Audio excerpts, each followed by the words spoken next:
오늘은 희생의 은혜, 희생의 은혜라는 제목으로 하나님 말씀을 증거하겠습니다. 우리는 지난 3주에 걸쳐서 아주 유명한 말씀이죠. 갈라디아서 2장 20절 말씀을 가지고 과연 이 어려운 현실, 코로나19의 대유행, 그리고 교회가 겪고 있는 이 아픔, 이것을 어떻게 이겨낼 수 있을까? 어떻게 우리가 다시 말씀으로 돌아가서 순수한 신앙을 회복하고 하나님의 자녀로서의 삶을 바르게 살 수 있을까? 지금 말씀 속에서 해답을 얻고 있습니다. 그래서 첫 주에는 포기의 은혜였고요. 기억나시죠? 두 번째 주는 살아냄의 은혜, 그리고 지난주는 갈급함의 은혜까지 말씀의 흐름을 살펴봤습니다.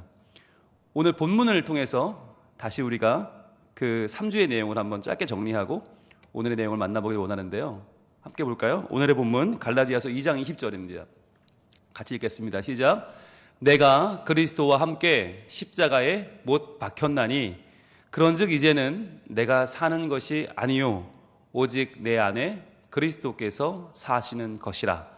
이제 내가 육체 가운데 사는 것은 나를 사랑하사 나를 위하여 자기 자신을 버리신 하나님의 아들을 믿는 믿음 안에서 사는 것이라. 아멘. 이 가운데서 바로 포기의 은혜가 뭐였냐면 내가 그리스도와 함께 십자가에 못 박혔나니 였어요. 여러분, 십자가에 못을 박히고 나면 내가 아무리 공부 많이 했고 아무리 위대한 업적을 세웠고 다 필요 없는 거 아닙니까? 내가 자랑할 만한 것들, 내가 이 땅에서 이룬 많은 것들이 아무 의미가 없어요. 왜? 오히려 그것들이 나를 교만하게 하고 헛된 꿈을 꾸게 하고 내가 하나님 되게 노력하게 만드는 것들, 도리어 하나님의 은혜를 받는데 장애물이 되는 것들을 빨리 포기하자. 그래서 예수님께서 십자가에서 못 박혀 순종하셨던 것처럼 우리도 예수님을 알기 전에 가지고 있던, 그분을 만나기 전에 내 안에 있던 야망과 헛된 것들을 다 십자가에 못 박아야 한다고 그랬죠. 그것이 시작이었습니다. 한국 교회가 그동안 가지고 있던 헛된 것들, 내가 가지고 있던 연약한 것들 다 못 박고 정말 하나님이 원하시는 것인가, 우리의 꿈을 다시 한번 돌아보자고 했죠. 자, 그리고 그 포기의 은혜를 지나서 우리가 거기서 끝이 아니죠. 그럼 다 포기로 끝나면 다 이제 우리는 쓸모 없나, 살아갈 이유가 없나? 아니죠. 바로 그런즉 이제는 내가 사는 것이 아니요 오직 내 안에 그리스도께서 사시는 것이라. 살아냄의 은혜가 있다고 했습니다. 살아냄의 은혜는 차라리 포기는 쉬워요. 그래, 나는 뭐 죄인이니까 나는 하나님 나라에 도움이 안 돼. 포기하면 차라리 쉬워요. 그런데 거기서 끝이 아니라 이제는 내가 사는 것이 아니고 내가 예수님의 손과 발이 되어서 예수님처럼 살아간다. 예수님이 우리 가정에 행하실 일을 내가 하고 예수님이 우리 일터와 내 직장과 사업장에 하실 일을 내가 한다. 여러분, 이게 참 쉽지 않아요. 그런데 여러분, 이 과정을 거쳐내지 않으면 아무 일도 벌어지지 않아요. 그래서 살아냄의 은혜는 참으로 중요하고 내가 예수님 같은 엄마가 되고 예수님 같은 아빠가 되고 예수님 같은 사장님이 되고 예수님 같은 알바생이 되어야 내 가정이 바뀌고 내 직장이 바뀐다라고 하는 살아내야 하는 우리의 은혜를, 살아냄을 통해서 경험하는 은혜를 우리가 살펴봤습니다. 그리고 지난주가 이제 드디어 갈급함의 은혜였죠. 갈급함의 은혜, 바로 이제 내가 육체 가운데 사는 것은 이었어요. 이제 내가 육체 가운데 사는 것은, 자, 앞에는 정말 거창한 이야기, 어마어마한 교리를 한참 이야기하다가 갑자기 사도 바울이 쿨럭쿨럭 기침을 하면서 마치 되게 약한 모습을 보이는 거예요. 그런데 내가 육체 가운데 살고 있어요. 여기서 말하는 육체는 원어로 소마가 아니라고 했죠. 영혼도 정신도 있는 전인적인 인격 소마가 아니라 사륵스라고 했어요. 육체 사륵스는 뭐라고 했어요? 몸뚱아리, 고깃덩어리, 아무것도 아닌 거. 그냥 길에 쓰러지면 누가 거들떠도 볼 필요 없는 우리의 연약한 육신, 육체가 사륵스입니다. 그런데 왜 이 사르크스를 강조할까? 왜 육체를 강조할까? 그만큼 우리가 힘들고 아프고 연약한 존재라는 거예요. 오늘 우리 최윤희 집사님이 찬양을 불러주셨는데 광야에 서 있네. 내가 너무 낮아질 수밖에 없는 곳, 외로운 곳, 고난 속에서 우리 주님만 의지할 수밖에 없는 곳 광야. 그 광야에 서 있다고 하는 고백이 바로 이 갈급함의 은혜입니다. 하나님, 저 하나님이 아니면 견딜 수가 없어요. 버틸 수가 없어요. 숨 쉴 수가 없어요. 하나님 저 좀 어떻게 도와주세요 라고 하는 이 갈급함. 여러분, 그런데요, 이 갈급함의 은혜로 사도 바울이 위대한 일을 합니다. 나는 할 수 없는데, 내 힘으로는, 내 연약한 육체로는 할 수 없는 그 일을 수많은 교회를 개척하고 13개의 사도 바울의 편지, 바울 서신을 쓰고 수많은 사람들을 주께로 돌아오게 하는 이 일을 감당했어요. 어떻게 해요? 갈급하게. 여러분, 갈급함의 은혜가 뭐였어요? 내 연약함을 부인하는 게 아니에요. 그런 거 없다고 하는 게 아니라 있는 그대로 인정하고, 그렇기 때문에 나는 할 수 없으니 나를 통해 일하실 하나님을 바라보며 간절하게 구하는 것. 여러분, 이 갈급함의 은혜는 우리에게 지금 너무나 중요하지 않습니까? 오직 하나님만 나를 통해서 일하실 수 있습니다. 하나님만 내 자녀, 하나님만 내 가정, 하나님만 내 직장과 사회와 이 나라와 민족을 구원하실 수 있다고 하는 이 갈급함이요. 그래서 우리는 더 이상 내가 할 수 있다는 착각과 오만을 빨리 벗어야 된다. 그러면서 더욱더 하나님께 나아가 구하는 순수한 믿음을 회복해야 된다는 것이 바로 지난주 우리가 나눴던 갈급함의 은혜였습니다. 자, 그 갈급함의 은혜에서 우리가 또 한 가지 말씀을 봤었는데요. 그게 로마서 5장 3절로 4절이었어요. 우리가 갈급함을 가질 때 단순히 그냥 열심히 살아야지, 그래 하나님 구해야지가 아니라 우리의 삶에 다가오는 이 환난을 어떻게 바라봐야 될 것인가 라고 하는 하나의 신앙관을 정립했는데, 그것이 로마서 5장 3절로 4절이었습니다. 볼까요? 로마서 5장 3절 같이 읽습니다. 시작. 다만 이뿐 아니라 우리가 환난 중에도 즐거워하나니 이는 환난은 인내를. 자, 환난이 없어서 즐거워하는 게 아니라고 했죠. 환난에도 불구하고 즐거워하는 게 아니라고 했어요. 환난 중에도 즐거워해요. 지금 이 코로나19의 환난 중에도 교회가 이렇게 수많은 위기를 겪고 있는 이 환난 중에도 즐거워할 수 있는 이유가 뭐냐? 이 환난은 인내를 가져오기 때문에. 환난이 없었으면 내가 인내를 배우지 못했을 텐데, 금세 지치고 금세 포기하고 금세 넘어졌을 텐데, 환난을 통해서 인내를 배웠다는 거예요. 참을 수가 있게 되었다. 견딜 수 있게 되었다. 그 다음에 사전에 이렇게 이어집니다. 인내는 연단을 가져왔다. 인내하다 보니까 내가 점점 더 순수한 신앙을 갖게 되었고, 내 속에 있던 불순물은 빠져나가게 되었다. 하나님이 내게 세워주신 본질, 하나님의 형상이 더 선명해지더라는 거죠. 그래서 연단은 소망을 이루는 줄을 알미로다. 연단을 받다 보니까 점점 더 순수한 신앙을 갖게 되었고, 그러다 보니까 순수한 눈으로 하나님 나라를 바라보게 되었다. 하나님이 하실 놀라운 일을 기대하게 되었다는 거잖아요. 여러분, 이것이 바로 갈급함의 은혜였습니다. 그럼 갈급함의 은혜는 언제 온다고요? 환난 중에 온다고요. 환난이 없으면 이 갈급함은 없어요. 그냥 그저 그런 대로 물에 물 탄 듯 살게 돼요. 그런데 그런 우리에게 환난이 닥치면 환난은 인내를, 인내는 연단을, 연단은 소망을 이루는 것을 우리는 비로소 알게 되고 그 하나님의 진리를 붙잡게 된다는 거였죠. 자, 그러면 이제 오늘은 네 번째 시간입니다. 오늘은 바로 희생의 은혜, 희생의 은혜라고 하는 하나님 말씀을 같이 나눠볼 텐데요. 여러분, 가정에 있는 여러분도 한번 외쳐보시기 바랍니다. 희생의 은혜, 희생의 은혜. 자, 이게 뭐냐면, 여러분, 우리가 갈급함의 은혜를 얘기했는데, 정말 갈급하게 우리가 호소하고 연약함을 인정하고 하나님께 나아가서 구하면 하나님 도우신다. 갈급함의 은혜 아닙니까? 그런데 정말 중요한 건 뭐냐면, 그러면 내가 갈급하게 구했으니까 되는 겁니까? 내가 밤을 새고 나무뿌리를 뽑고 기도하니까 응답이 되는 겁니까? 내가 밥 안 먹고 금식하고 내가 기도원에 들어가고 내가 동굴 속에 들어가서 추위와 더위를 이기고 기도하니까 되는 거예요? 갈급하게 하면 무조건 다 되는 거예요? 아니거든요. 우리가 갈급하게 나아갈 때 중요한 건 우리의 갈급함의 간구, 그것을 누가 들으시는가, 누가 이루시는가, 어떻게 그것을 행하시는가라고 하는 우리의 삶을 변화시키는 능력과 의지를 가진 분이 누군지를 분명히 알아야 돼요. 그리고 그분이 우리를 어떻게 도우시는지, 내가 받은 사랑은 얼마나 큰 것인지를 알아야 해요. 그걸 알아야 내가 지금 고민하고 힘들고 살아가는 이 현실이 실은 얼마나 큰 대가를 치르고 얻은 것인지를 우리가 알아야 되는 거예요. 그래야 내 삶의 가치를 바르게 알 수 있고, 그래야만 우리는 현실의 문제를 뛰어넘을 수 있어요. 여러분, 내가 얼마짜리인지를 모르면 얼마 안 되는 약한 문제에도 금방 넘어집니다.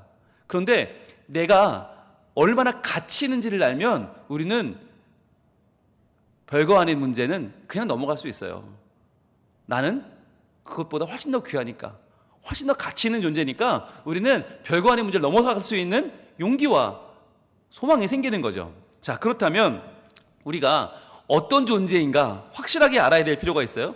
어떤 존재인가? 어떤 사랑을 받았나? 내가 어떤 가치, 어떤 대가를 지불하고 내가 이렇게 하나님 안에서 온전한 존재가 될 수 있는 길이 열렸는가? 오늘 본문에 나와 있습니다. 갈라디아서 2장 20절 말씀 우리 한번 읽을 텐데, 어디를 읽느냐? 바로 지난주에 읽었던 내가 육체 가운데 사는 것은 다음부터 읽을 거예요. 제일 뒷부분이죠. 자, 나를 사랑하사부터 시작. 나를 사랑하사 나를 위하여 자기 자신을 버리신 하나님의 아들을 믿는 믿음 안에서 사는 것이라. 아멘. 자, 이 중에서 오늘의 본문은 어디냐면 나를 위하여 자기 자신을 버리신 하나님의 아들, 여기까지예요. 여러분, 우리가 갈급하게 구한다고 되는 게 아니에요. 갈급하게 우리가 누구에게 구합니까? 누가 행하십니까? 누가 능력과 의지를 가지고 우리 삶을 변화시키십니까? 그분이 누구냐? 바로 나를 위하여 자기 자신을 버리신 하나님의 아들이라는 거예요. 여러분, 나를 위하여, 이 말에 동의하십니까? 여러분, 성경에 있는 모든 내용들이 다 나를 위한 것이다, 여러분 믿어지십니까? 여러분, 이게 믿어져야 신앙이 개인화되는 거예요. 개인화란 말이 나쁜 말이 아니라 하나님과 내가 1대1로 서서 그분과 나의 관계가 믿음 위에 서게 되는 개인화가 이루어지려면 나를 위하여, 이게 믿어져야 돼요.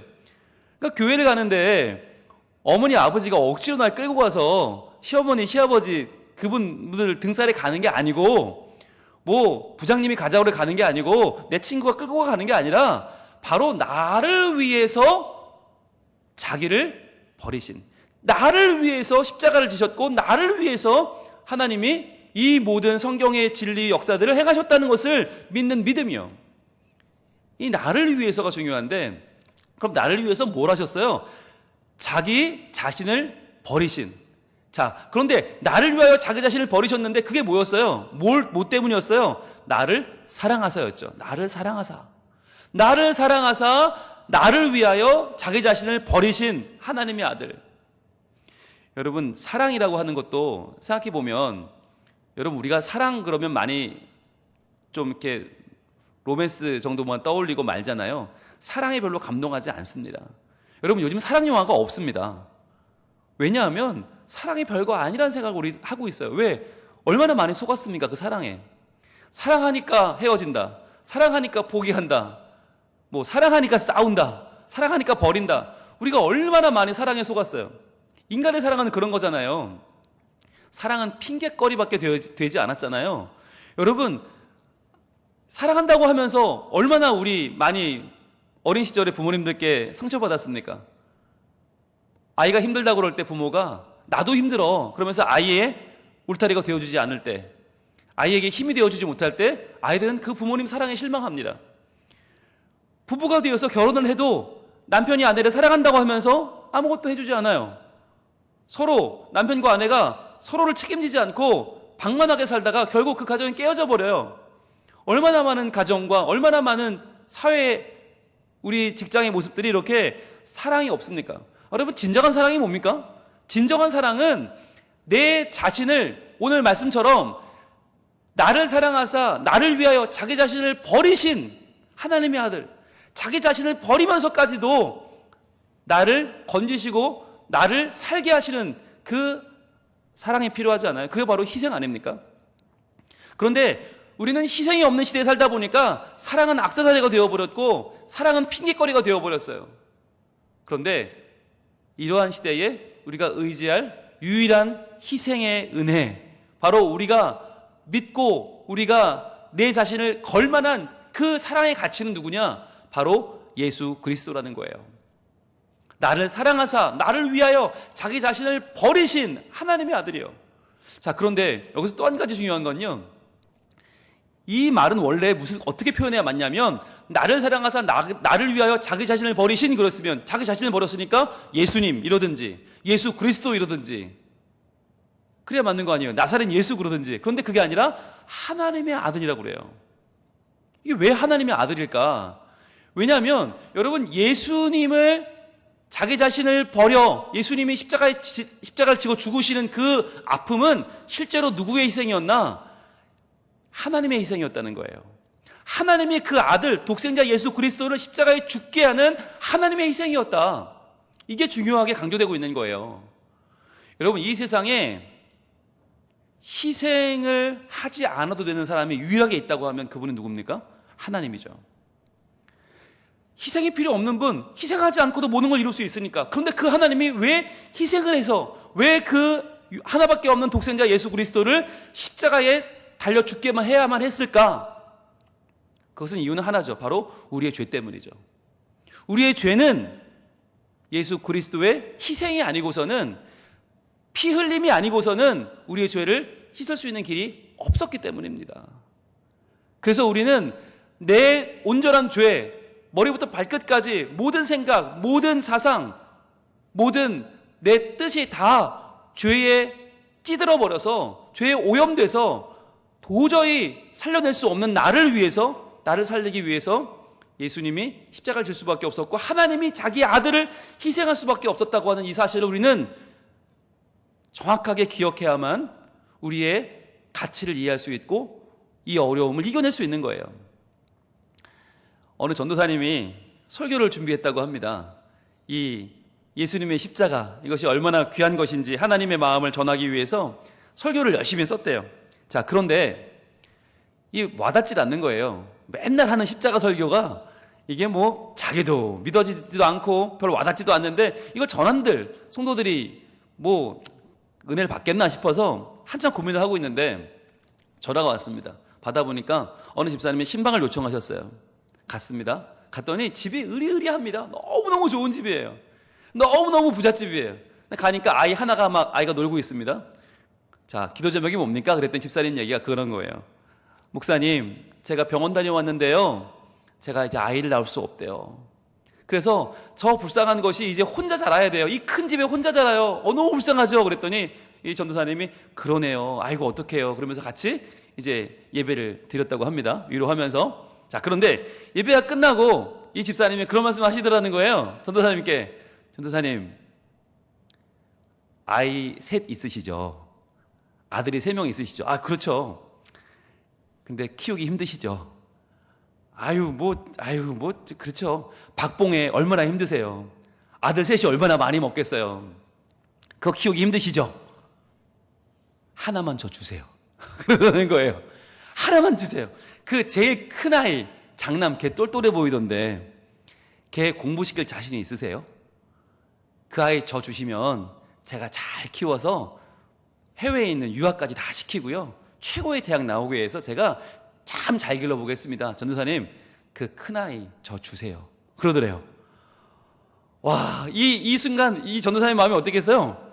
정말 이 모든 구멍에서 연기가 뽀, 코와 귀와 눈과 이 모든 연기가 뽑아져 나오면서 한편 너무 화가 나더래요.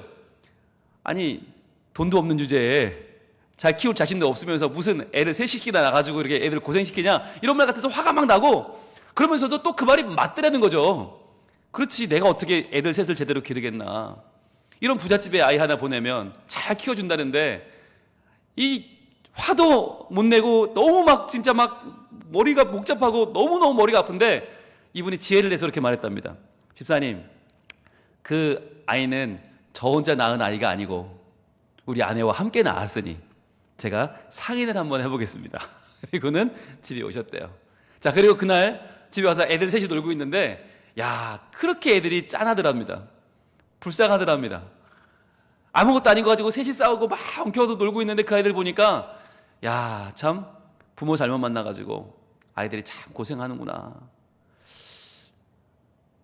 그러고 있다가 이제 사모님께 말을 꺼냈대요. 어렵게. 여보, 이런 일이 있었는데 우리 큰아이 보내면 잘 키워준다고 합니다. 뭐 어떻게 할까요? 근데 사모님이 뭐라고 그러셨을까요? 눈이 10배로 커지더래요. 그러더니 아무 말도 안 하고 밥도 안 주고 문을 꽝 닫고 들어가 버리셨대요. 말할 가치도 없다는 거죠. 어디 그런 얘기를 하느냐. 말할 가치도 없다. 그냥 꽝 들어가서 나오지도 않더래요.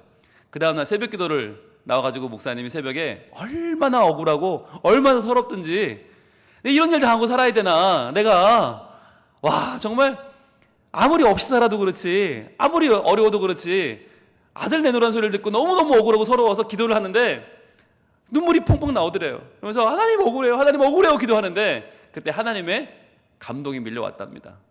하나님이 마치 이렇게 말씀하시는 것 같았답니다. 하나님 마음이 느껴졌대요. 야, 넌 그래도 아들 셋이나 있잖아.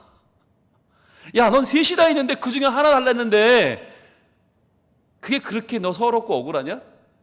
나는 하나밖에 없었어. 하나밖에 없는데 그 하나밖에 없는 아들을 죽는 자리에 내줬어. 너를 위해서. 바로 너를 위해서 나는 내 아들을 죽는 자리에 보냈어. 와, 그 마음을 딱 주시는데 이 전도사님이 진짜 가슴에 콱 막혀 오더랍니다. 아, 그렇지. 나는 그 아들 3명 중에 1명을 그나마도 좋은 자리 보낸다는데, 가서 잘 먹이고 잘 입히고 공부시켜준다는데, 그런데도 그 아들을 보낼 생각을 하니까 너무너무 화가 나고 억울하고 서럽고 견딜 수가 없는데, 하나님은 나같이 연약한 자, 나같이 부족한 자의 죄를 해결하기 위해서 하나밖에 없는 외아들, 그 하나님의 아들이신 독생자 예수님을 나를 위해 그 죽을 자리 십자가에 올려셔서 처참하게 죽이셨구나. 아, 이 하나님 마음을 그 전도사님이 느끼니까 그 새벽에 숨을 쉴 수가 없더래요. 너무너무 괴롭고, 아, 하나님이 나를 위해 이렇게 큰 사랑을 주셨구나. 그걸 왜 나는 모르고 이렇게 비참하게 살고 있는가? 난 왜 이렇게 아무것도 아닌 것처럼 아무 용기도 없이 살고 있는가? 아무 소망도 없이 살고 있는가? 가슴을 치면서 하나님 앞에 회개했대요. 그리고 그 다음날 이 하나님의 마음을 가지고 설교를 하셨습니다. 본인도 은혜 받고 모두가 은혜 받고 눈물바다가 되었다고 해요.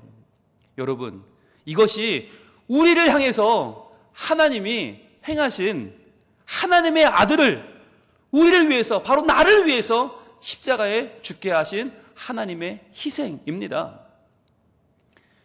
이 방송 보고 있는 여러분, 제가 한 가지 제안을 드릴까요? 여러분, 저 사랑하시죠? 아, 고개 좀 끄덕여 보세요. 예, 저 사랑하시죠? 저 사랑하시니까 저희 집에 딸이 없습니다. 예, 아들만 둘인데 그나마도 건강하게만 자라라고 기도했더니 건강하게만 자랐습니다. 자, 그 아들 둘만 보니까 제가 삶이 의미가 없어요. 딸을 가진 가정에서 딸 하나만 주시면 제가 잘 길러서 잘 키워오겠습니다. 자, 여러분 어떠세요? 보내시겠어요? 아마 여러분 지금 방송이니까 가면 계시지, 저 멱살 잡으실걸요? 목사님 무슨 소리 하시는 거냐고 말이야. 예, 여러분 황당하시죠? 말도 안 되죠? 화가 나시죠? 하나님 우리보다 훨씬 더 황당하고 훨씬 더 화가 나고 훨씬 더 억울한 그 일을 하나님 겪으셨단 말이에요. 여러분, 반대로 저한테도 우리 집 딸만 있으니 우리 목사님 댁에 있는 아들 둘이 있으니까 하나만 주십시오. 절대 못 줍니다. 예, 아무리 건강하게만 자랐지만 절대 못 줍니다. 여러분 말도 하지 마십시오. 차라리 제 팔 하나 떼달라고 그러면 제가 드릴게요. 그런데 아들은 안 돼요. 이게 아버지 마음 아닙니까? 여러분, 하나님의 아들, 나를 사랑하사 나를 위하여 자기를 버리신 하나님의 아들, 이 말씀이 바로 그거예요.